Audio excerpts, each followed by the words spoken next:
Hermanos, una vez más para ver lo que estamos viendo en estos estudios de estudio bíblico que estamos mostrando. Es la manera de cómo nosotros podemos hablar de Jesús a través de cualquier persona que nosotros nos encontremos, ya sea en nuestros trabajos, ya sea en nuestras tareas habituales, ya sea que vamos a cualquier lugar, ¿verdad? O podemos nosotros hablar de Jesús y transmitir ese mensaje. Nosotros la semana pasada habíamos visto un estudio que es acerca del mensaje en sí, pero en primer lugar, en la primera sesión nosotros habíamos visto de que a nosotros se nos ha encomendado una misión y es de hablarles a todos, a otros, de las nuevas de salvación a través de nuestro Señor Jesucristo. Y habíamos visto luego en la segunda sesión que todo comienza con oración. Nosotros no podemos transformar la vida de nadie, solamente Dios puede hacerlo. Por eso que Dios quiere que todos los hombres sean salvos y vengan al conocimiento de la verdad, como dice en 2 de Timoteo 2:4. Y la clase pasada precisamente era que debemos comunicar oportuno y fielmente el mensaje, haciéndoles entender que Jesús salva a todo aquel que confía en él para salvación. El día de hoy, hermanos, nosotros ahora tenemos que vivir el mensaje, es lo que nos enseña este pasaje del libro de Colosenses, o la carta a los Colosenses. Nosotros debemos vivir el mensaje que predicamos y no podemos entrar en contradicción. No podemos nosotros predicar el mensaje y vivir una vida que contradice lo que nosotros decimos con nuestras bocas. No debemos empañar con nuestros comportamientos, nuestras vidas, el mensaje que predicamos. Y eso es lo que nosotros vamos a ver esta mañana, hermanos, es acerca de cómo es que a través del apóstol Pablo, Jesucristo nos da una enseñanza acerca de cómo nosotros debemos vivir el mensaje. Es la carta del apóstol Pablo a los colosenses, a la iglesia de Colosas, que era una ciudad que era próspera, ubicada en una importante ruta comercial allá por el Asia Menor, por ese continente. Esta carta se centra en la divinidad de Cristo, en la deidad de Cristo, probablemente para contrarrestar a los falsos maestros que intentaban infiltrarse en la iglesia. En este contexto, Pablo desafió a los colosenses a demostrar el evangelio a través de la teología que él mostró en los primeros 2 capítulos de Colosenses y luego en una manera práctica que lo vamos a ver a partir del capítulo 3. Hermanos, buenos días. Y me permiten iniciar este estudio con una oración, por favor. Señor Dios Padre, gracias, Señor, por esta mañana. Gracias por un nuevo día. Señor, gracias, Padre nuestro, que tú estás con nosotros, Padre. Gracias, mi Señor, porque siempre, Señor, estás con nosotros y te pedimos esta mañana, Padre Santo, que a través de tu palabra, Señor, a través de tu mensaje, Padre Santo, nos ayudes a revelarnos, Señor. Revela las áreas de nuestras vidas, Señor, en la cual no están dando un testimonio apropiado de que tu mensaje de salvación a otras personas, Señor. Padre Santo, siempre, mi Señor, siempre en vez de tener la mirada puesta en la tierra, Padre Santo, siempre nosotros tengamos que mirar siempre buscando tu rostro, Señor, tu rostro santo, Padre. Esta mañana, mi Señor, bendice a mis hermanos, Padre, y bendice también a sus familias representadas, mi Señor.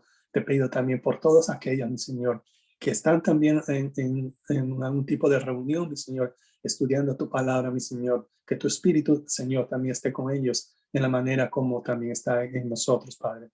Todo esto te lo pedimos en el nombre de tu Hijo amado Jesucristo. Amén.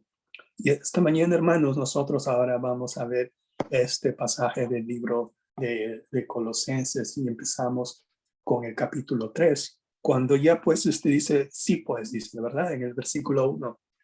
Si pues habéis resucitado con Cristo, buscad las cosas de arriba, donde está Cristo sentado a la diestra de Dios. Aquí vemos cómo es que el apóstol ya empieza diciendo, sí, pues, o sea, en otras palabras, aquí podemos ver cómo que es aquí ya Pablo, en esta carta que escribió a esta iglesia, ya empieza ahora con el aspecto de la aplicación de la doctrina que él había enseñado en los primeros 2 capítulos. Pablo ahora comienza dirigiéndose a cada uno de los creyentes, puesto que él da por sentado, él da por asumido que todos nosotros somos resucitados en Cristo, ya que, en otras palabras, él dice, ya que hemos resucitado con Cristo, entonces, dice, ¿verdad?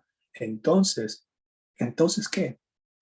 Buscar las cosas de arriba. Esto contrasta, ¿verdad? Con las cosas terrenales, las cosas pasajeras de este mundo. Dice Pablo que busquemos las cosas de arriba. Y este es un aspecto muy importante que esto enfatiza de que nosotros como cristianos estamos llamados a una forma de ver y vivir la vida. Y siempre dice buscar las cosas de arriba. En otras palabras, pongamos nuestro corazón, pongamos nuestros deseos, pongamos nuestro énfasis, pongamos estas ganas de querer perseguir algo, siempre buscando las cosas de arriba, buscar las cosas de arriba, siempre hacerlo de todo corazón, poner nuestro corazón en las cosas de arriba. Y el corazón, hermanos, es como dice Proverbios, es algo que de nosotros es donde emana todas estas cosas. Dice Proverbios 4:23, sobre toda cosa guardada, guarda tu corazón, porque de él mana la vida. Pablo puso un enfoque claro en valorar las cosas de Dios, las cosas espirituales y eternas, en lugar de las cosas de este mundo que no duran y pasan, como vamos a ver también en el versículo 2.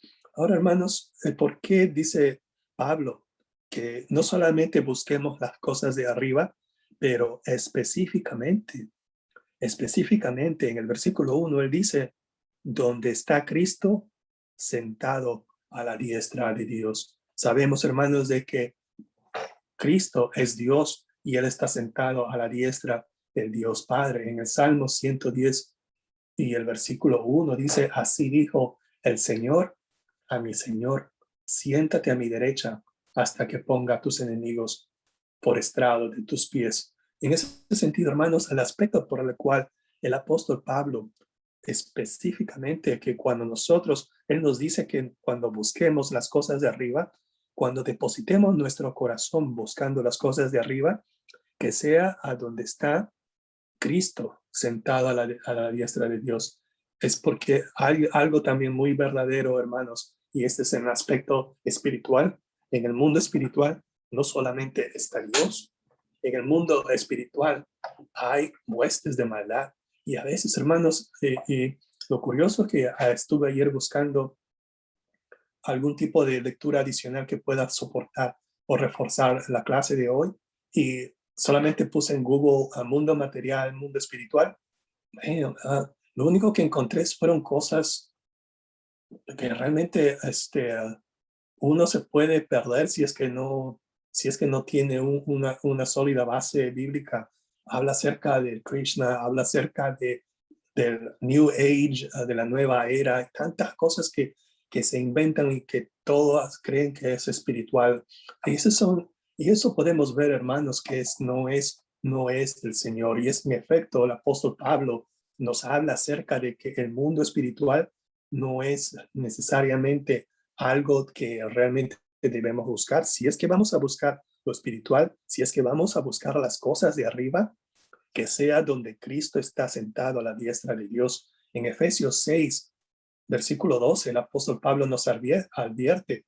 Él nos dice, porque no tenemos lucha contra sangre y carne, sino contra principados, contra potestades, contra los gobernadores de las tinieblas de este siglo, contra huestes espirituales de maldad en las regiones celestes. Y esto es algo muy aspecto que no quisiera salirme del tema del estudio de hoy, pero tenemos que tener también en cuenta, hermanos, que hay un mundo espiritual donde se desarrolla una batalla en estos precisos momentos que estamos hablando. Y eso es una batalla espiritual de las cuales a veces nosotros pensamos que a nosotros no nos afecta, hermanos, hermanas, especialmente porque nosotros ya somos de Cristo. A nosotros somos los más afectados en estas batallas espirituales que están sucediendo en huestes celestiales, hermanos. Por eso es que el apóstol Pablo nos dice que nosotros vistámonos con las corazas, ¿verdad? De protección. Bueno, y ese es otro estudio bíblico, ¿verdad? Y entonces regresamos aquí a lo nuestro, que es este tema que vamos a ver. El Señor nuestro quiere que nosotros tengamos la responsabilidad de honrarle y obedecerle en todos estos aspectos de nuestra vida. Y ese es el aspecto también que Cristo está sentado a la diestra de Dios. No solamente reconozcámoslos como nuestro Salvador y ya, bueno, y ahí se acabó. También reconozcámoslos como nuestro Señor. Y ese es precisamente el mensaje que habíamos nosotros visto en Romanos capítulo 10, del versículo 9 al 10, que si confesares con tu boca que Jesús es ¿qué? Señor. Hermanos, y eso es, a veces nos olvidamos que el mensaje de la salvación es reconocer y confesar con nuestra boca que Jesús es nuestro Señor, y si solamente lo consideramos a Él como nuestro Salvador, nos estamos olvidando del aspecto de que Jesús es el Señor, y al creer que Jesús es el Señor, creemos en nuestro corazón que Dios le levantó de los muertos y nosotros tenemos así la salvación. Ahora regresando al punto que nosotros tenemos que ver, entonces el versículo 2 reafirma, poner pues la mira en las cosas de arriba. ¿Y qué dice en contraste? En contraste, él dice, no en las cosas de la tierra, no en las cosas de la tierra. Pongan sus mentes, dice, en otras palabras, pongan sus mentes, concentre su atención, enfóquense en las cosas de Dios. Y esta metáfora de arriba y de abajo representan pues los dos reinos del pensamiento bíblico, el reino celestial y el reino terrenal. Y este es bien cierto, hermanos, a veces nosotros que vivimos en el mundo material, netamente hablando, ¿verdad? Nuestros cuerpos ahorita están viviendo en el mundo material. No olvidemos también que nuestra alma, nuestro espíritu está en el mundo espiritual. Y en ese aspecto, hermanos, nos olvidamos de tantas cosas, ¿verdad? Ahora nosotros más nos materializamos, vivimos más en el mundo material que en el mundo espiritual. Por ejemplo, hermanos, el agua es un elemento básico, que siempre el agua ha sido necesaria desde los tiempos muy antiguos. Es más, ¿verdad? Si tenemos pasajes en el libro de Éxodo, cuando los israelitas se quejaban de que no tenían agua y encima murmuraban en contra de Dios, ¿verdad? Y le decían a Moisés, ¿por qué ha querido Dios que muramos de sed, que no hay suficientes tumbas en Egipto para que muramos y nos quieran dejar morir aquí?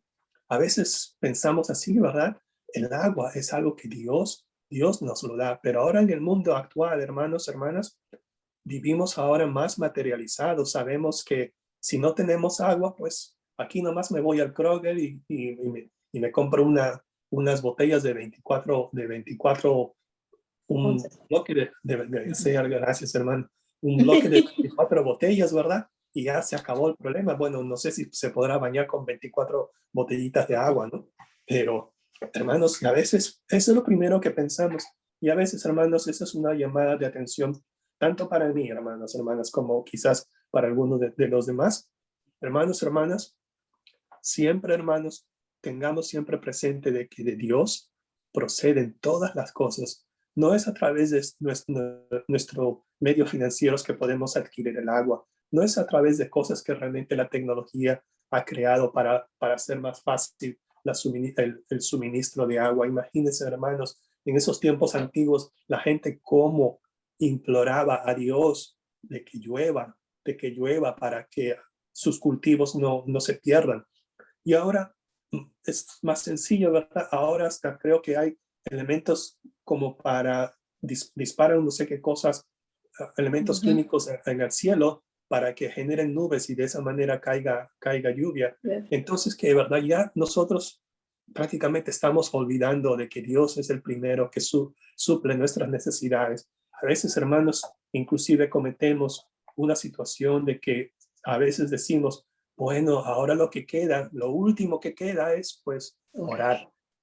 Hermanos, eso no debe ser, ¿verdad? Es nuestra primera reacción, nuestra primera respuesta a cualquier cosa de eventualidad en la vida, siempre es en oración, siempre es recurrir, poner nuestra mirada a las cosas de arriba. Y disculpe que me estoy pasando el tiempo. Aquí nosotros debemos identificar de que si bien es cierto, si no somos diferentes del mundo, las personas no van a ver la necesidad de seguir a Jesús. Y todavía nosotros tenemos todavía esa mentalidad de buscar las cosas de abajo, pensando de que solucionando el problema de los gobiernos, solucionando el problema de las guerras, ¿verdad? Y es que estamos ahora escuchando las guerras allá por Israel y por Palestina. Estamos pensando de que queremos nosotros solucionar los problemas cuando al final todo está bajo el poder y el control de nuestro Dios. Estamos nosotros llamados a poner a las cosas de arriba con Cristo, viviendo en una relación auténtica con Él y reflejándolo en el mundo. ¿Y por qué? Y eso nos gusta, ¿verdad? A nosotros, bueno, no a nosotros, ya pasamos esa época. Nuestros niños, siempre, ¿verdad? Preguntones, pero ¿por qué? ¿Por qué? ¿Por qué, verdad? Y aquí está, ¿verdad? La respuesta. Pablo, ¿verdad? Que nosotros somos preguntones también. Él nos dice, ¿por qué tenemos que siempre estar siempre concentrados en las cosas de arriba donde está Cristo sentado a la diestra de Dios? Porque ya habéis muerto. Hello, ¿qué? ¿Cómo? No entiendo, dice, ¿verdad? Yo diría, bueno, no entiendo. ¿Cómo pues dices que en el versículo 1 dice, ya habéis resucitado? Y ahora el versículo 3 me dices que estoy muerto? Es que no estamos entendiendo, ¿verdad? Porque habéis muerto, y dice también el mismo versículo, y vuestra vida, o sea, ¿cómo que que me he muerto? Y luego dicen mi vida.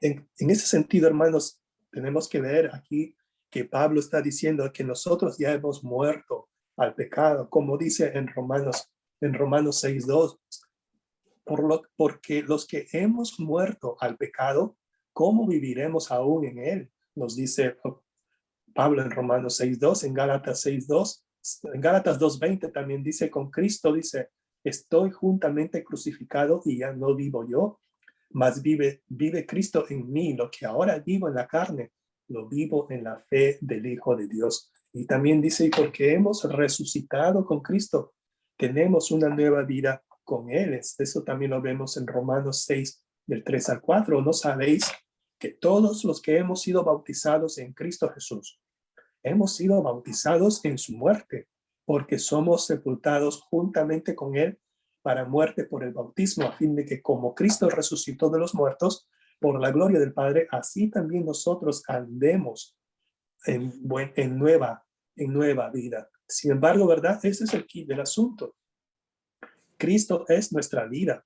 La vida que ahora vivimos es la vida de Cristo, y por eso es que dice que nuestra vida está escondida con Cristo en Dios. La vida que ahora vivimos, hermanos, la vivimos por fe en el Hijo de Dios, quien nos amó y se entregó a sí mismo por nosotros. Entonces, ¿qué? Deseamos concentrar, entonces, ¿dónde debemos concentrar nuestra atención?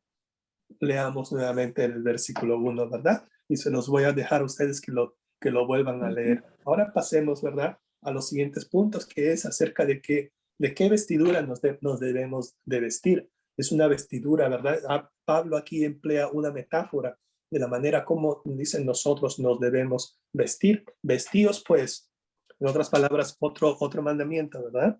Vestidos, pues, dice que como escogidos de Dios, santos y amados de entrañable misericordia y de benignidad, de humildad, de mansedumbre y de paciencia. Wow, ¿verdad? Son tantas características aquí. Esto no es una sugerencia, ¿verdad? Es un mandato. Como vimos antes, nosotros debemos buscar las cosas de Cristo, no las cosas de este mundo. Ya no nos pertenecemos a nosotros mismos, sino ahora le pertenecemos a aquel que nos llamó a salvación.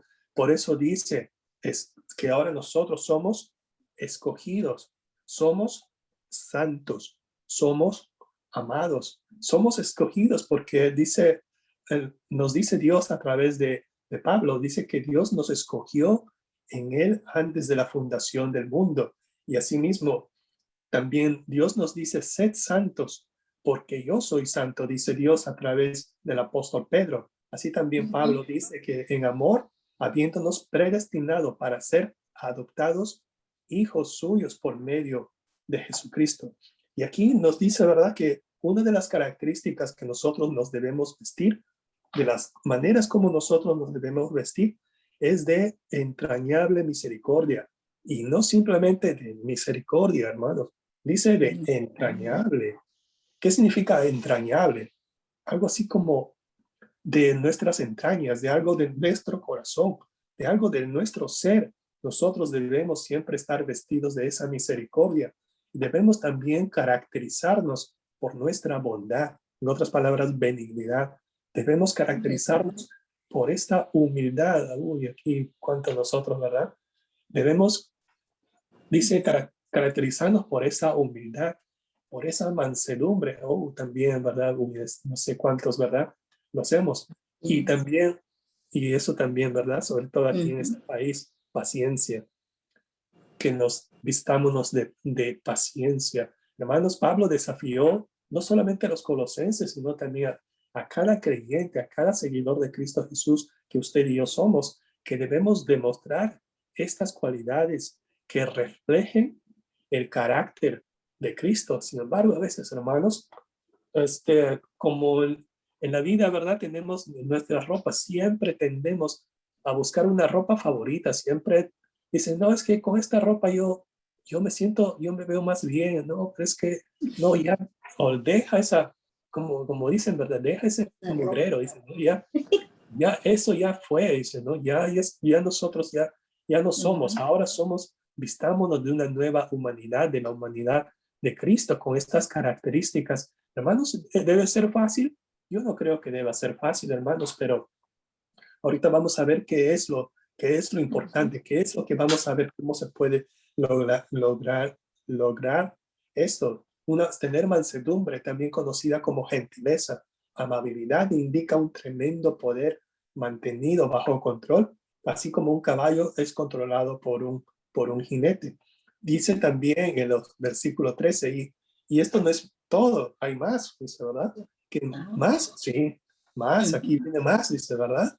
Versículo 13 dice, soportándonos, en otras palabras, tolerándonos, tolerándonos los unos a los otros. La palabra tolerar no significa aceptar, tolerar significa que, si bien es cierto, hay costumbres que todavía algunos de nosotros tenemos, pero debemos tolerarnos, hermanos, hermanas, y eso es algo que también nosotros debemos aprender, y debemos siempre tener esta cualidad de Cristo, de la tolerancia, a una paciencia que solo es posible por el medio del amor entre los hermanos. De la mano de esa tolerancia, Pablo nos invita, dice, a perdonarnos los unos a los otros. En otras palabras, tolérense, perdónense, no guarden nada contra su hermano. A continuación dará una razón irrefutable por qué debemos perdonar. ¿Por qué debemos perdonar, hermanos? Imagínense, ¿verdad? Dice el versículo 14. Perdón, todavía en el versículo 13. ¿Por qué dice, verdad? Porque así también, de la misma manera que Cristo nos perdonó, así también debemos hacerlo nosotros. Imagínense, hermanos, aquí tenemos un estándar nuevo. Tenemos un estándar que quizás no podamos llegar tú y yo. No vamos a poder llegar quizás a ese estándar, pero así es como el apóstol Pablo nos dice que nosotros debemos perdonar a nuestro hermano de la misma manera con la que Cristo nos perdonó a cada uno de nosotros. Este perdón debe medirse con este estándar. Generalmente nuestro perdón a los demás hermanos, hermanas, siempre está condicional. Dicen, bueno, ya no lo vuelvas a hacer, si no, ya no te perdono.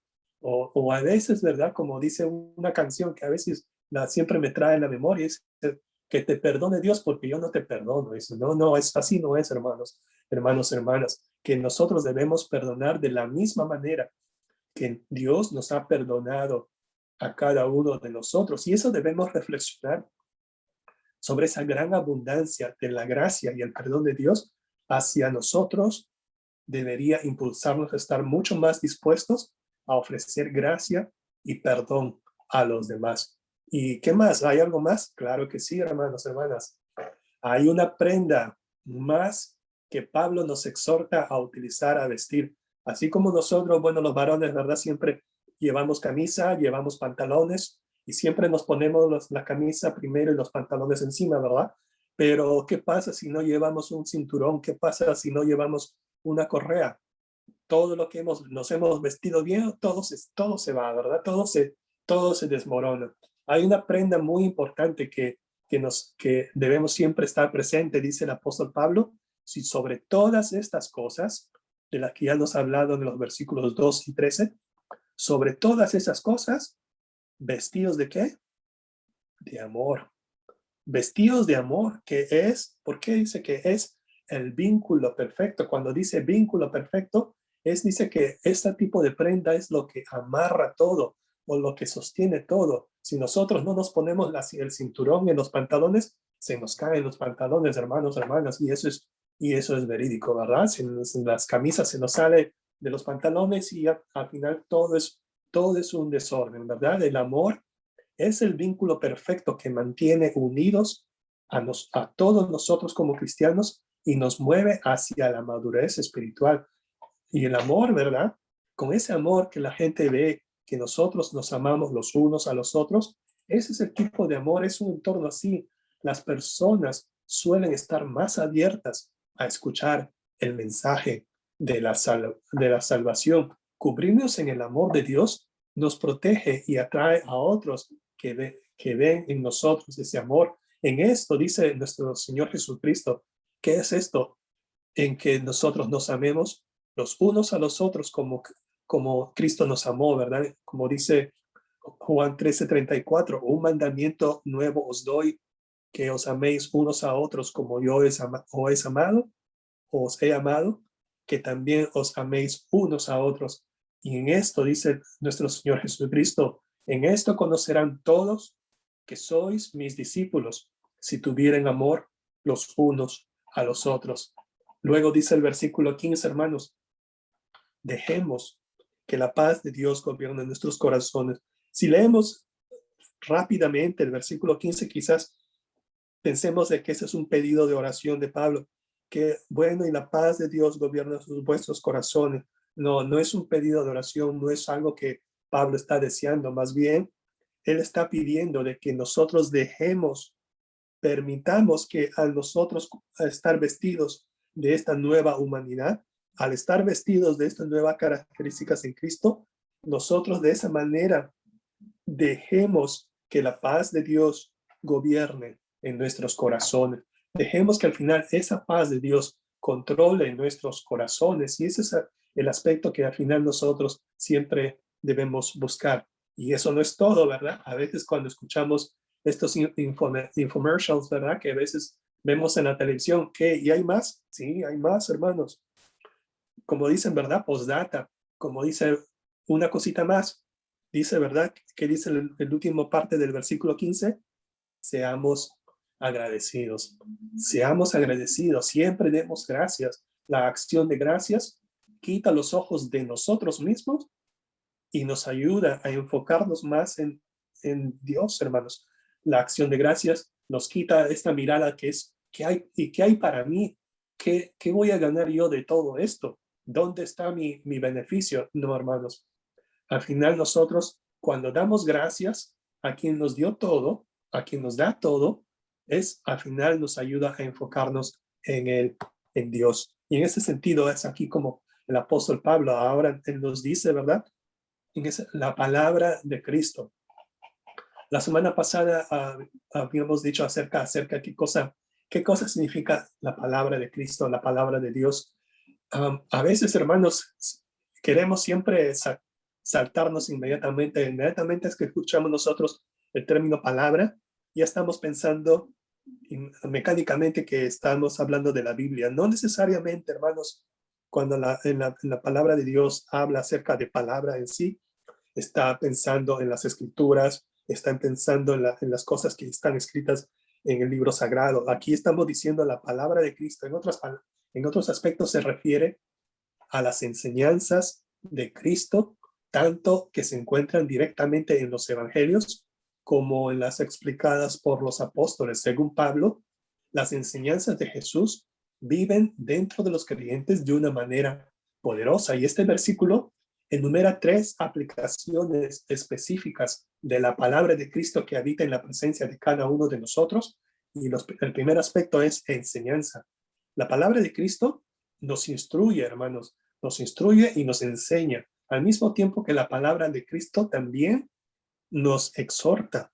Y en otras traducciones, esta palabra exhortar indica amonestar. Y eso también a veces no nos gusta, pero es cierto, hermanos.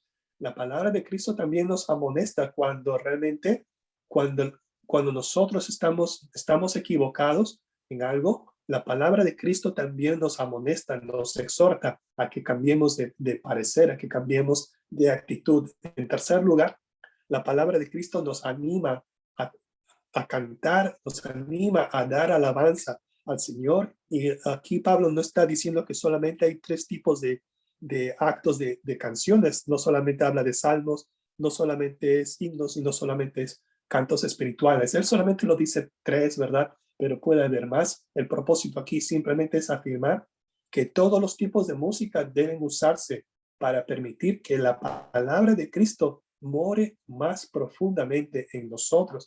Y morar, la palabra morar significa permanecer, tomar residencia por un tiempo totalmente indefinido. Pablo nos exhortó a dejar que la palabra more en nosotros y ricamente impregnando todo nuestro ser. Y el versículo 17, y todo, y aquí también dice, ¿verdad? Todo lo que hacemos debe ser hecho como para el Señor. Esto quiere decir que ya sea que nosotros digamos algo, ya sea que nosotros hagamos algo, debemos hacerlo para que nuestro Señor Jesús, nuestro Señor Dios, sea exaltado. El hacer esto, ¿verdad? A veces queremos hacer esto y lo hacemos quizás de manera habitual, lo hacemos por un ritual o a veces lo hacemos por obligación y a veces quizás quisiéramos hacerlo por simple legalismo. Tenemos que conectar nuestros actos de amor con la gracia de Dios, ya que su gracia se ha derramado sobre nosotros en Cristo y con el llamado de Jesús y el llamado que Jesús ha puesto en nuestras vidas. Cada palabra que decimos y cada acción que realizamos, junto con una actitud y motivo que poseemos, debe traerle a Él honor y gloria. Dios ha hecho tanto por nosotros, hermanos, hermanas. Él ha hecho tanto por nosotros que pagarle a Él es algo imposible. No podemos devolver tanta generosidad que él ha tenido por nosotros, esa misericordia que ha tenido. No le podemos pagar a Él eso. Sin embargo, podemos vivir de una manera que honre a Cristo y en ese sentido, al honrar a Cristo, viviendo esas vidas que honren a Él, dirija a otros hacia Él. Nuestro agradecimiento, por eso dice que debe estar dirigido a Dios Padre. Y para concluir, hermanos, Cristo primero. A veces escuchamos decir, ¿verdad? América primero, ¿verdad? Bueno, ese es un punto de vista. Pero hermanos, nosotros que somos hijos de Dios, nosotros es Cristo primero. El reino de Dios y su voluntad deben ser nuestro enfoque para que nuestras vidas reflejen el carácter de Cristo y su palabra. Y nosotros también tenemos que tener en cuenta, hermanos, un testimonio verbal del amor y la salvación de Dios, como lo habíamos visto en la clase pasada. Ese testimonio verbal tenemos que hablar, sí, hermanos, hermanas, tenemos que hablar de la salvación, tenemos que hablar. Ese es lo que nosotros hablamos, debe estar respaldado por la vida que llevamos. La gente quizás, al final, hermanos, tenemos experiencias en eso. La gente va a querer debatir sobre teología, va a querer debatir sobre religión. No, pero yo tengo mis puntos suspensivos, ¿verdad? Bueno, no, pero yo voy todos los domingos a punto suspensivo. no, pero yo no voy porque este señor me pide dinero. No, la gente va a querer debatir sobre estas cosas. Hermanos, excusas van a existir por todo el tiempo. Hermanos, reconozcámoslos, al menos yo lo reconozco. Yo también he tenido las mismas excusas, hermanos, hermanas. Pero sin embargo, no podrán discutir estas personas cuando ellos vean en nosotros una vida centrada y transformada por Cristo. Esta vida que nosotros llevamos en Cristo, van a decirlo todo y que este testimonio de nuestras actitudes y de lo que nosotros decimos y hacemos, al final siempre van a soportar lo que nosotros, por el mensaje que nosotros decimos con nuestras bocas. Hermanos, hermanas, ¿alguien quisiera hacer un comentario o algo que quisiera comentar?